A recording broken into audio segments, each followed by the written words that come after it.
Om Sahana Bhavatu Sahano Bhunaktu Sahaviryam Karavavahai Tejasvinavadi Tamastuma Vidvishavahai. Om Shanti Shanti Shanti. Now, so she said, Sa Brahmeti ho vacha, in clear words she said, Brahmano va etad vijaye mahiyadvam iti tato haiva vidam chakara brahmamiti. She said that, she replied, that yaksha, or this yaksha, who you saw, this, here it is said this, is Brahman, the supreme reality, to be sure. And in the victory of that Brahman, you glorify yourself thus. It says what you think is your power, what you glorified yourself with, belongs to the Brahman. And that is the Brahman. And therefore when you... Oh, I thought the Brahman has come. Yaksha is here.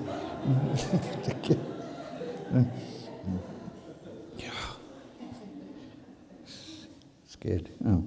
So, she replied, this is the Brahman to be sure, and in the victory of that Brahman you rejoiced and you glorified yourself, forgetting that the glory belongs to the Brahman. Then only did Indra realize that it was the Brahman. So, two things to be known. Oh, let's read a little more.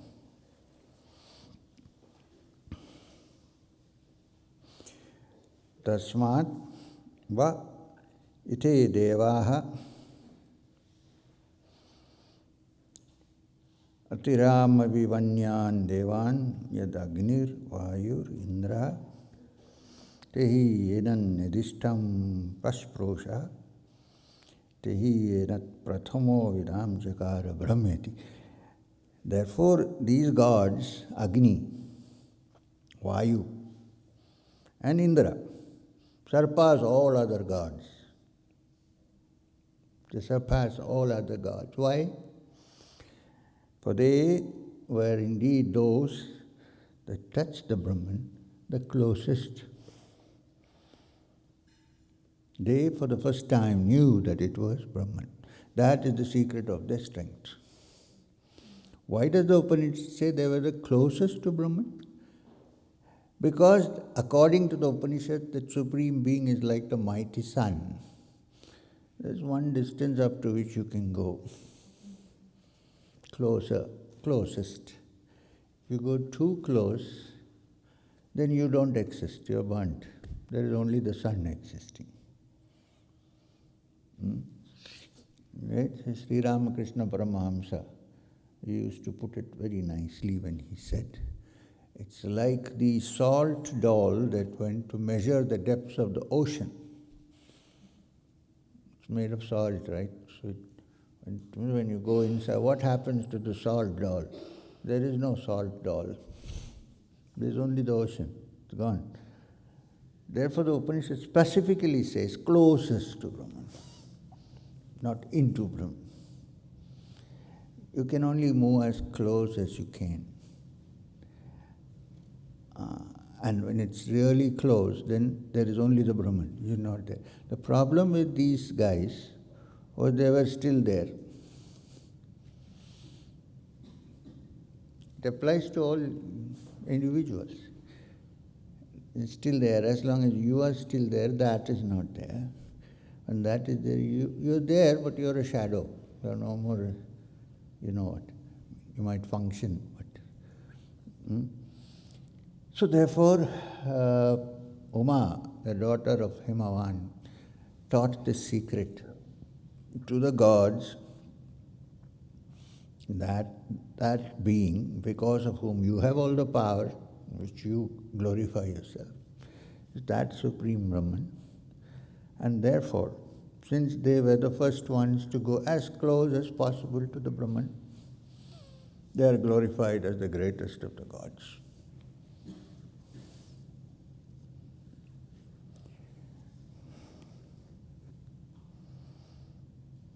That's it. This is the story I wanted to tell you. And it has many dimensions. Like the Zen stories, they have many dimensions. One, of course, is the philosophical dimension, which is that the supreme reality, it can be defined, but all the definitions are only definitions, and that reality by itself breaks through all your definitions. If somebody says, well, the supreme reality has a form, a wise person would prefer not to argue. Or if somebody says that Supreme Being has no form at all, a person who kind of understands will also keep quiet. Why? Both are possible at the same time. No, this is not possible if the entity that you're talking about is an ordinary worldly entity with its dimensions, 3 dimensions. But if by definition it is the absolute, by definition, then it can be both at the same time and be each if necessary at one time. You cannot say no, because then you're defining that which is undefinable. Right? Now, just as this little story illustrates something in the Upanishad, I'm sorry.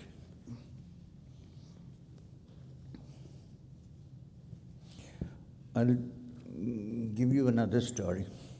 It is from recent times, comparatively recent times, about this, whether the Supreme Reality exists in the form, or is he always no form, or is when the great Chaitanya Mahaprabhu, from whom springs the entire movement of the Gaudiya Math, and from there as a sub-movement the ISKCON and so on, Gauda Vaishnavas. When Chaitanya was asked whether God has form, or normally the answer you would expect is yes, Krishna. When he was asked, he said, God has form, God has no form, and he has form and no form at the same time, because if you try to define and separate, then it's not absolute anymore.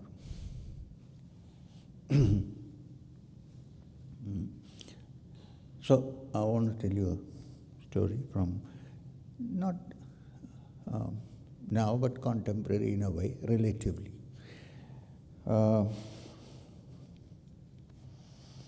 There was this man some years ago, 100 years ago, in Calcutta, who was a school teacher, a headmaster of a school. So, most people from Bengal think they are intellectual. Sorry. Yeah, so anyway, but they are in some way, no question.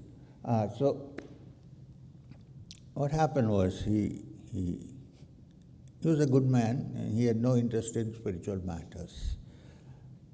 There are many good people who are not interested in spiritual matters.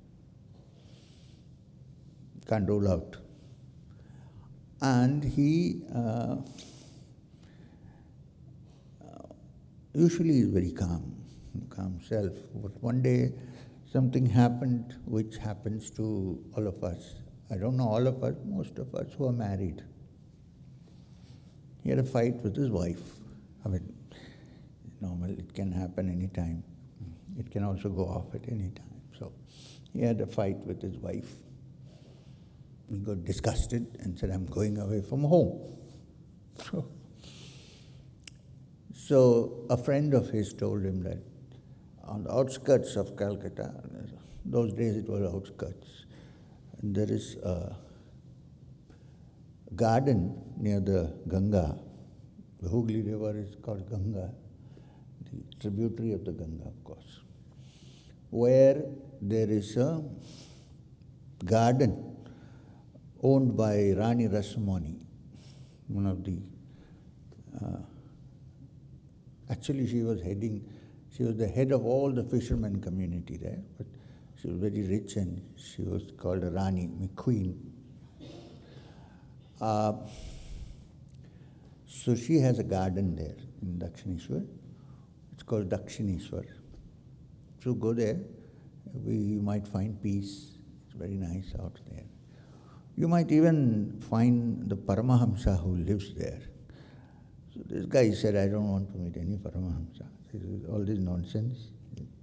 It was a Brahma Samaji. You know, in those days in Calcutta, many educated youngsters belonged to the Brahma Samaj, which believed in that there is a supreme God, formless and so on and so forth. So he said, I don't want to get caught up with any Paramahamsas, but I'll go to the garden if you say so. So he got into a horse buggy. Well, his name was Mahindranath Gupta. And he wrote under the pen name of M. The original M, not this. So, if you read the Gospel of Ramakrishna, you see, by Sri Ma. Ma in the sense in Bengali, M. So, and therefore, all the Gospels of Ramakrishna are only Sunday reports, because other times he was heading a school. So he got into a horse buggy those days, and he was passing Dakshineshwar garden when he thought, no, I'm not going there, I don't want to meet any crazy Paramahamsa. So he told the man, go. Axle broke. So he had to get down there. So he went into the garden, and there was a bench. From far he could see a temple, and all that. He said, I'm nothing to do with this. So he sat there. And then he enjoyed, nice. He said, my friend was right, it's beautiful. And somebody came walking towards him. He was wearing the traditional red bordered Bengali dhoti, which is so long that one end you have to put in your pocket. And it was winter, so inside a white kurta and over that a black coat, a bandgala, and wearing beautifully polished leather slippers, chappals, very fair. His lips were red because he just finished lunch and chewed a pan. You know pan? Betel nut. In India, we have a hobby of, after eating, chewing pan, which is good, it's a digestive. The problem is that you spit, that is the problem.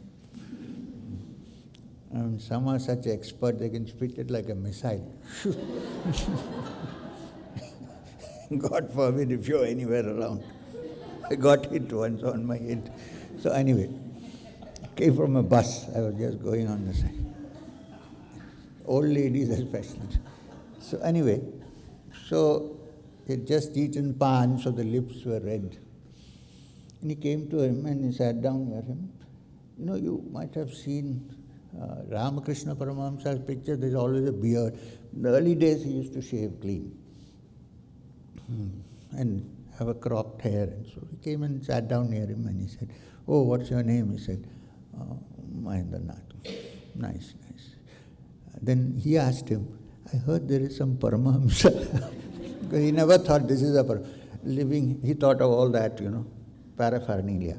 He said, there's some Paramahamsa living here, do you know? He said, I don't know, maybe.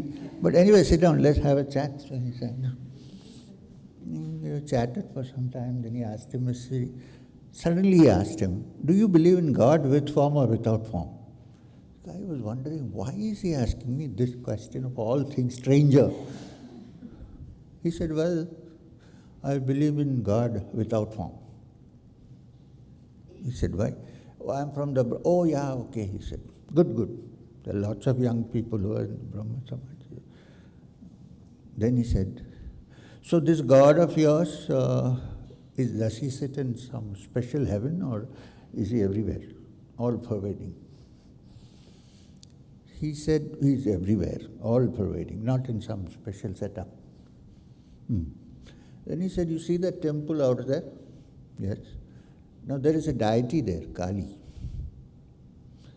So if your God is everywhere, he must be inside that also, right? Or do you think that he's everywhere except there? Is there any such condition out there?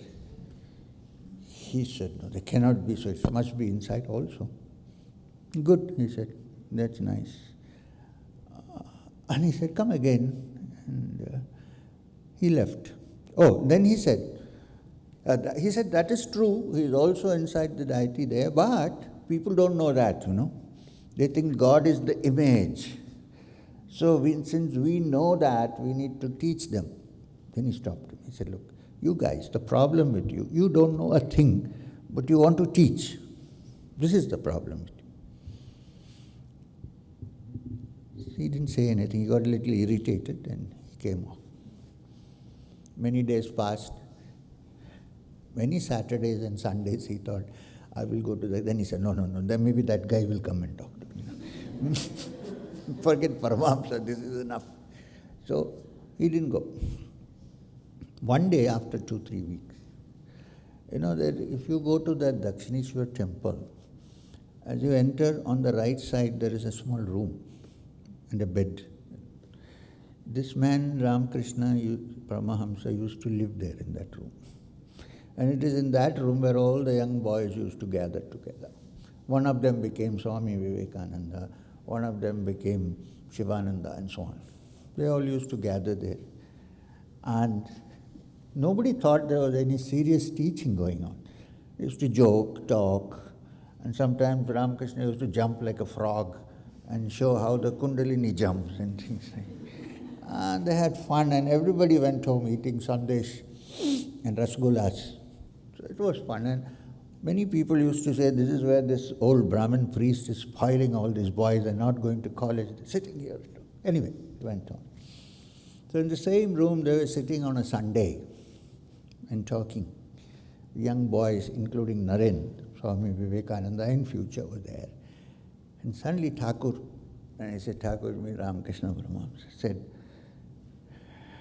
I'll tell you a story.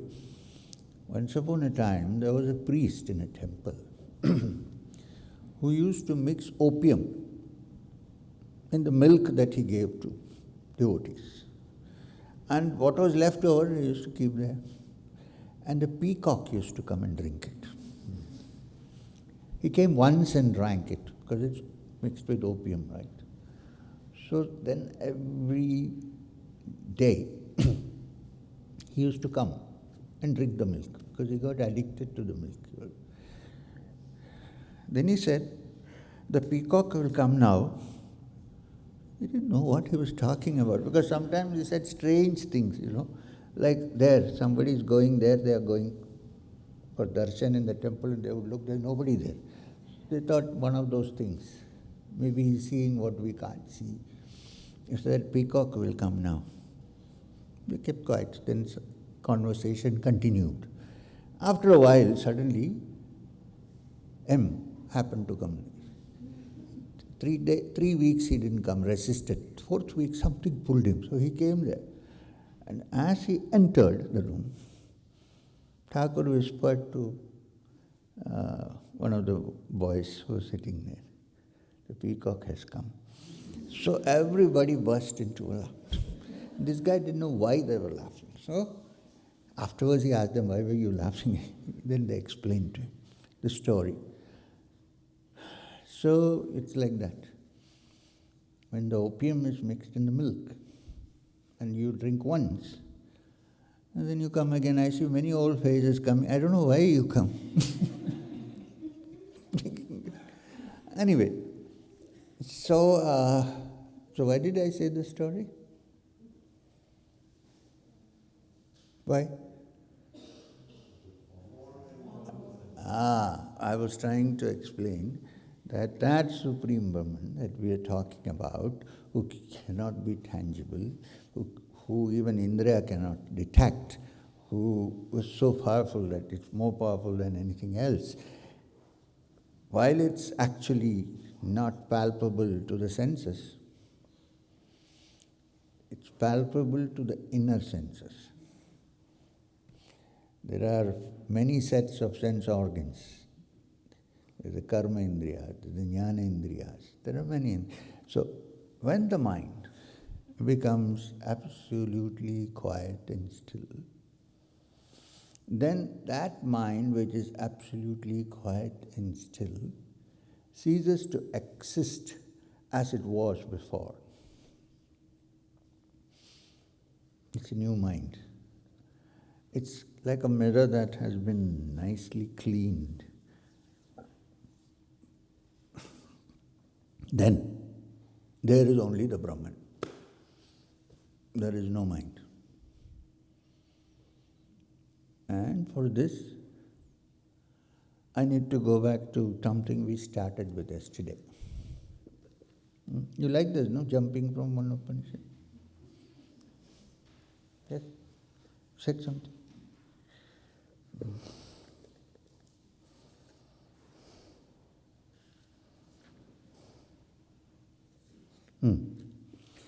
Yesterday we started this whole thing with a quote from the Kathopanishad. Kathopanishad. It said, and I said, what is the point of us talking? Because the Upanishad says, 23, Nayam atma pravachanena labhyo na medhaya na pahuna shrutena yamevaishya prunute tena labhyas tasyaisha atma vibrunute tanam swam. Which means, this self, here, this self is also that self in the Kena Upanishad. This self cannot be attained by pravachanas, by instruction. So that's why I said, what is the use? 2 days we are having pravachanas. And you said, I'm not teaching the Upanishads. Okay. So this self cannot be attained by instruction. Then, na medhaya, nor by intellectual power. In that case, the great intellectual giants would have all found Brahman. That's not so. Sometimes we find illiterate people finding it. How come? In fact, too much knowledge is a barrier. It needs to be empty to receive. So, na medhaya, na bahuna shrutena, nor even through much hearing. You go on talking, you go on hearing, but not through much hearing, it cannot be understood. It's pointless exercise, no? What we are doing. No, at least we know that it is so. So that is good. Okay. Yame vaishya vrinute tena labhyas tasyesha atma viprinute tanam swam. It's attained only by whom the self chooses. To such a one, the self reveals its own nature. Now, one moment. So you say, what is all this exercise? No point. But we should read the next sloka. There is a preparation by which you can force the self to choose you. Just don't look at it isolated, okay? There's a whole Upanishad, Kathopanishad. There are certain factors where you need to put in some self-effort so that the self chooses. It will choose if these things are there. Says the Upanishad,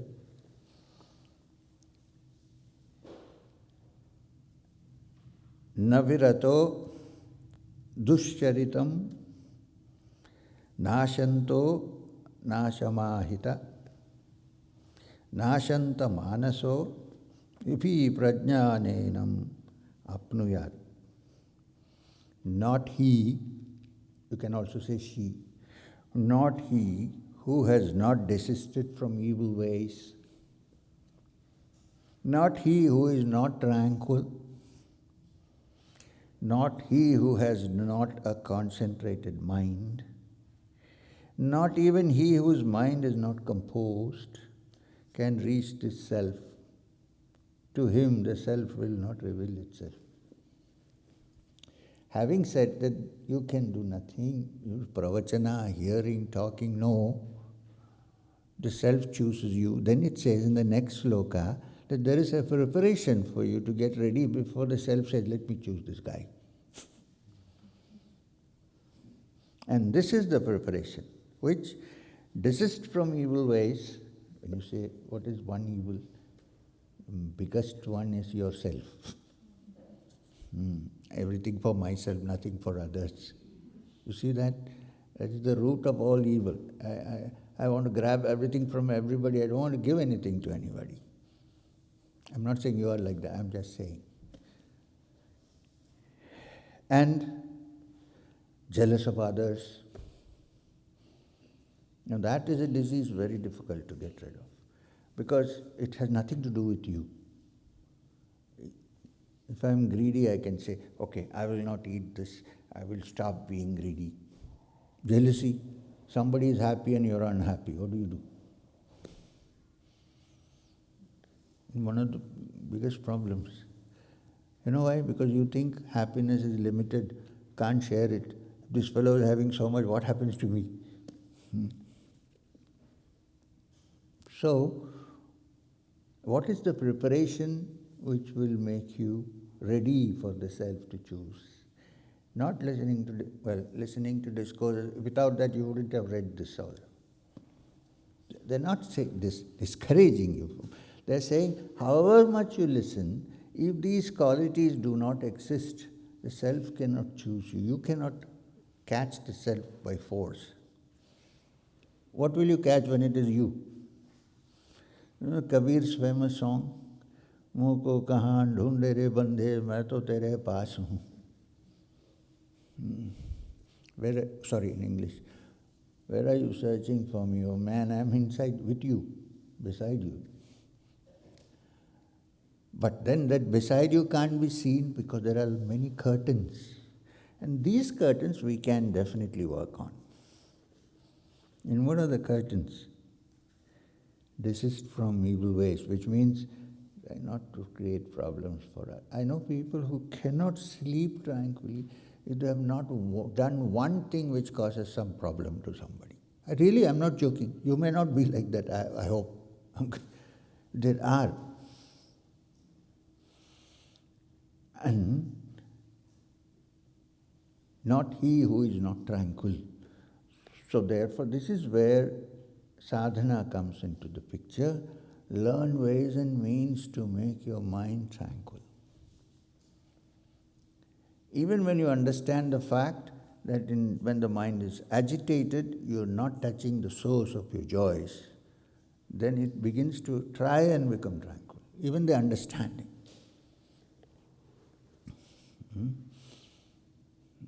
I'm not saying that we should become like Jesus Christ. Probably there's only one true Christian, that was Jesus Christ. After that, I don't know.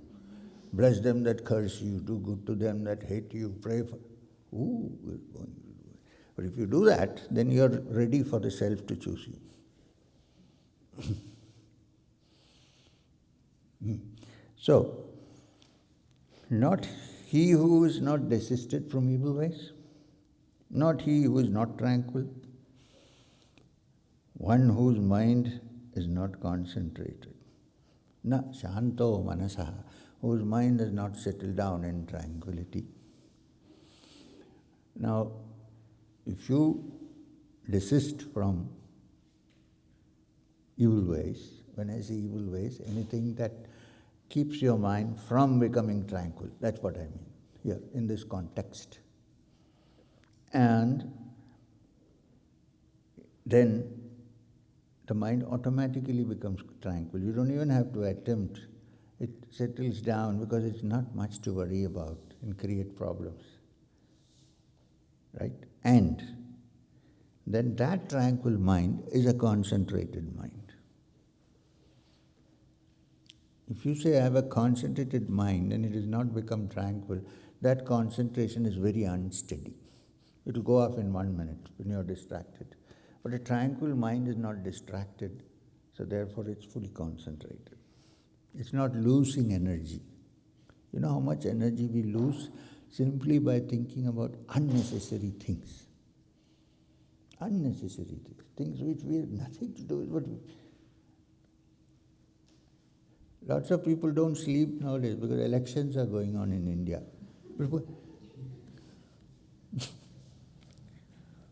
So,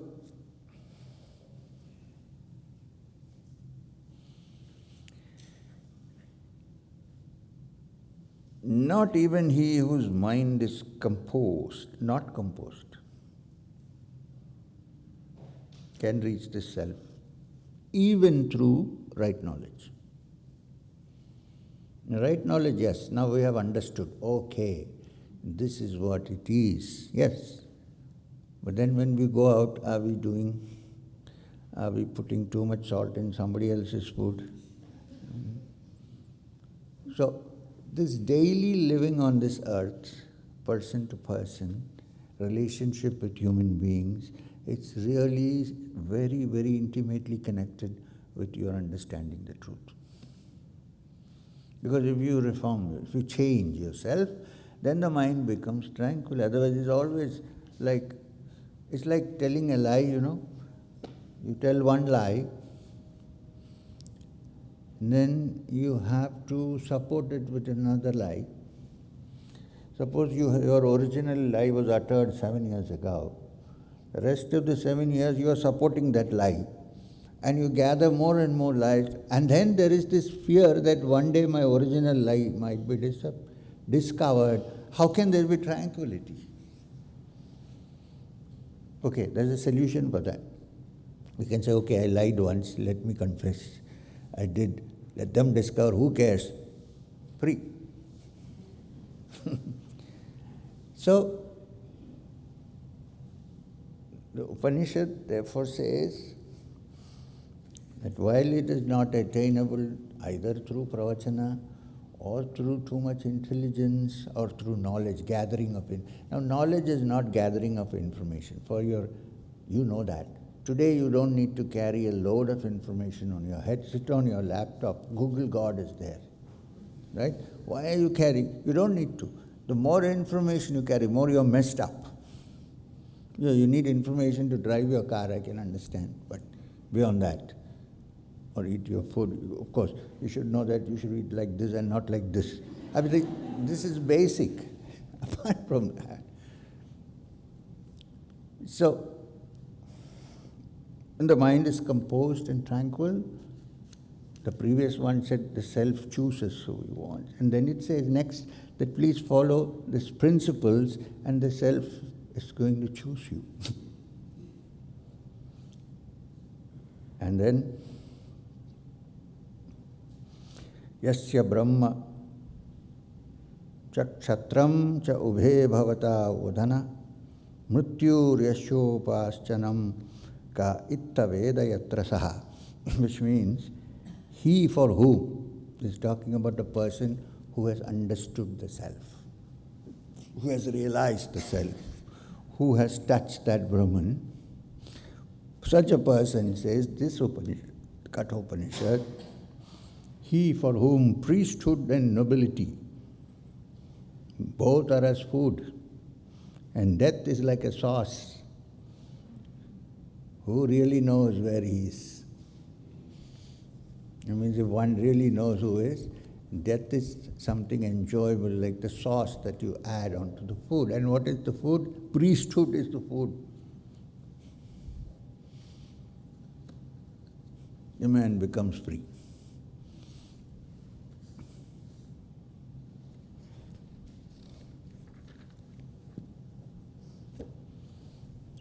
Enough Upanishad for now. We have 15 more minutes? Right. So now, One question. Please relate it to the subject, in the context. Since we know each other for so long. You talked about form and formless. Sir. With the example of Brahman and the gods. Is it important for the form to disappear? For the form to disappear? In your sadhana, eventually. Because even Shankaracharya, while talked about Advaita, wrote Saundarya Lahari. And in there also he talks about the daughter of the Himalayas. So I need to know like where to focus. Okay. There is no contradiction in the two. In your sadhana, when your sadhana deepens, it is not deepening because you are still with a form or without form. When your sadhana is deepening, the sure sign is that any moment you can get into your meditation. Your mind is absolutely tranquil. Do not wish harm to others, and your emotions are under control. Sarvatra samabuddhaya, which means under all circumstances, your mind is tranquil, good or bad. If this is happening, it's futile to even wonder and theorize on whether form should be there or form should not be there. It's our experience that sometimes forms do appear. You don't need to get distracted by that. Sometimes there is nothing, but that nothing is the essence of everything. Beyond this, theoretically it's difficult to say. Only when you touch it, you know that there is no contradiction between the two. It's the same. Okay, I'll give you another. Now the same example which we talked about Ramakrishna Paramahamsa. He started his life as a worshipper of Bhadrakali, horrendous manifestation of energy. Standing on Shiva's chest, tongue out, blood falling out. The maximum you can think of. Most horrendous, but that is life, right? This is life. Life is like that. There is blood, there is God, there is everything. And there it represents the Shakti. So he started his life, spiritual practice, worshipping such an aspect of the divine as Kali. But on the first day, when he had a spiritual experience, what he had was not a vision of Kali. He is on record. He said to his disciples, suddenly I fell down. All I saw was a cloud of white silver light glowing. There was nothing there. And I thought I was dying. I was disappearing and there is only this. And then I was enjoying the ecstasy of it. And then a face of the mother appeared and said, stay in the intermediate region, in Bhava Mukha. And then I said, oh, this is the mother. You see, when he had experience, it was not that. It was an all-pervading, blissful experience. And then he found out that it is not different from that which he was worshipping. So, what one should do is to clear the mind and move towards the spiritual. And then when you find it, you can figure out. Some people love forms. We all love forms, right? So there's no harm in that. But form is also made of the Supreme Brahman. It's not separate from it. And there are people who don't want, absolutely fine, because the ancient rishis, they thought of the Supreme Being generally as the all-pervading Brahmanandam, Paramasugadam, Kevalam Jnanamurtim, Dvandvatitam, no opposites, Gagana Sadarsham, like the wide open sky, Tattvamasya Laksham, the aim being you are that. Ekam, one. Nityam, always there. Ekam, Nityam. Then? Huh? What? Trimalam? Trigunarahitam. So, this is the description given by the rishis. But it is the same rishis who also gave us the expression of Mahavishnu and Narayana and Shiva and so on. So there is no, only when you don't know that you get these distinctions. When you know there are no distinctions. It's all one wide ocean. Different forms of waves come. Sometimes you like this wave, sometimes you like that wave. But the ocean is the base. Right? So if you are a very imaginative person, like an artist or a singer or something, by all means conceive your Supreme as a form, as a beauty. There's no harm in that. There's nothing wrong with that. In fact, it's a nice way of doing it. And then afterwards, if it disappears and you see nothing, don't get agitated. It is the same from which it has come. Because sometimes personal relationship with the divine is quite a nice thing. I mean, we are all human beings, right? We like some relationship. So it's not the fault of the Brahman, it's our fault. So sometimes we like, for instance, sometimes the separation is sweeter than the attainment. I don't know if you've thought about it. The story of Chaitanya Mahaprabhu. For 6 weeks he did not have a vision of Krishna, which he used to have all the time. So he was crying and he was lamenting. And then one day in Vrindavan, under this tree, he saw. And he said, "Why have you come?" That was so nice, this separation. I was enjoying this separation and now you have destroyed it. You see? So, but then everybody is not Chaitanya Mahaprabhu.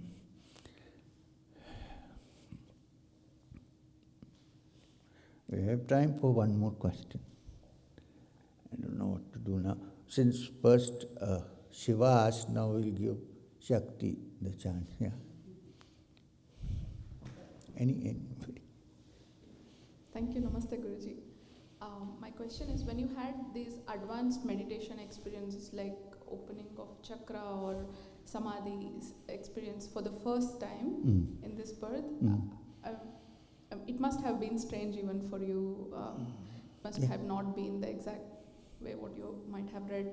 So especially if it is like lasting for some days, there might be that involuntary fear, oh, will you get stuck in that state or will you ever come back to normal? So how did you navigate through that strangeness? Honestly, I didn't have any such fear. My fear was that I will come out. Because it's heaven compared to anything else. So it was reverse for me. When I had my first, shall we say, altered state of consciousness, I didn't want to come out of it. Why would I want to come out of it? It was so beautiful and so nice. In fact, when naturally, after a while, the mind was weaning itself away from it, I felt bad. It's not the other way around. And never have I got confused because of the state, because it's something that is taking you from confusion to crystal clarity. So if it is like that, then it is not in the right direction. Because a true spiritual experience is not fearsome or fearful. It's always nice and wonderful. My experience, I'm telling you. I don't know about others.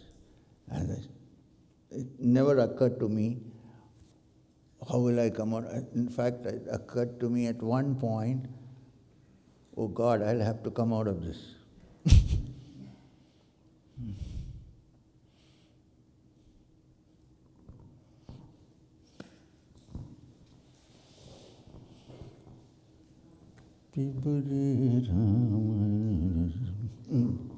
Namaste.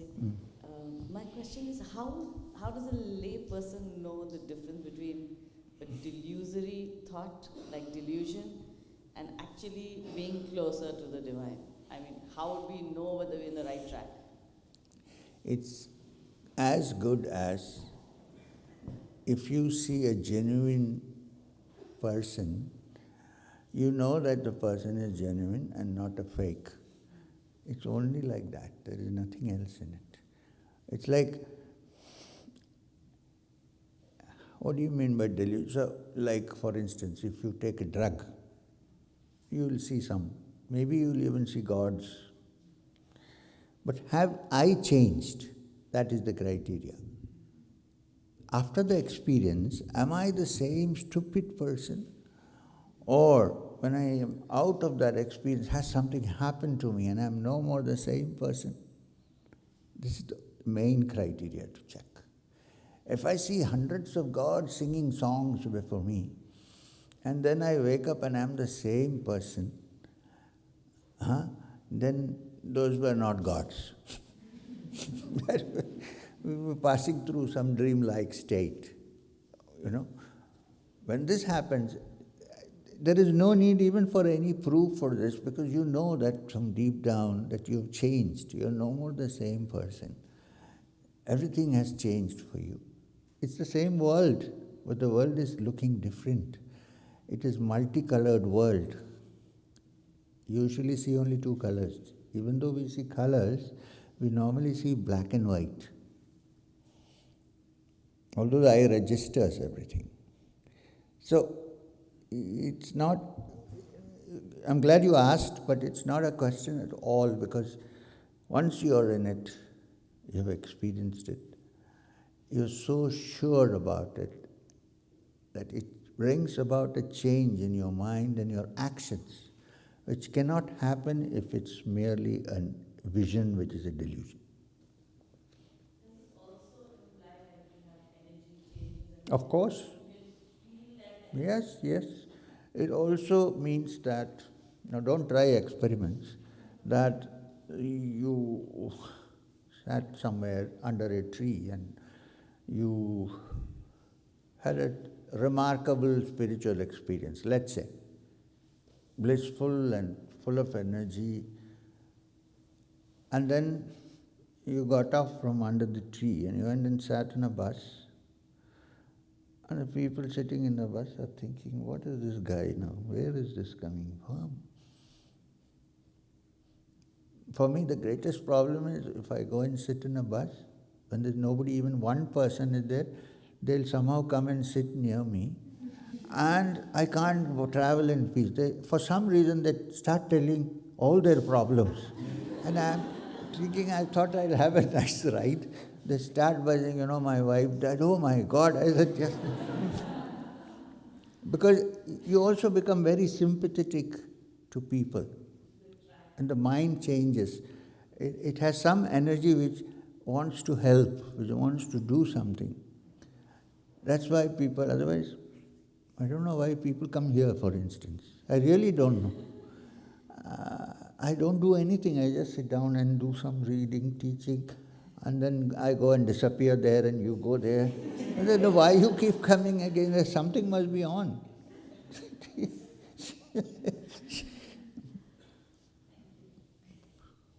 Really, do I give you anything? I don't know. Please tell me.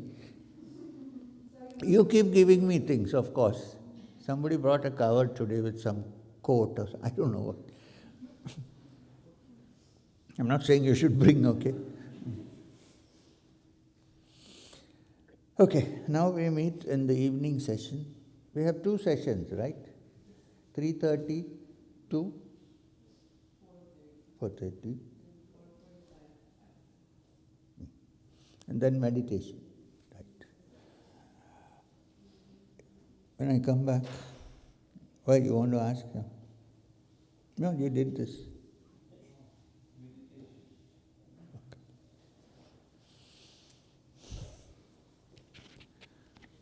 Okay.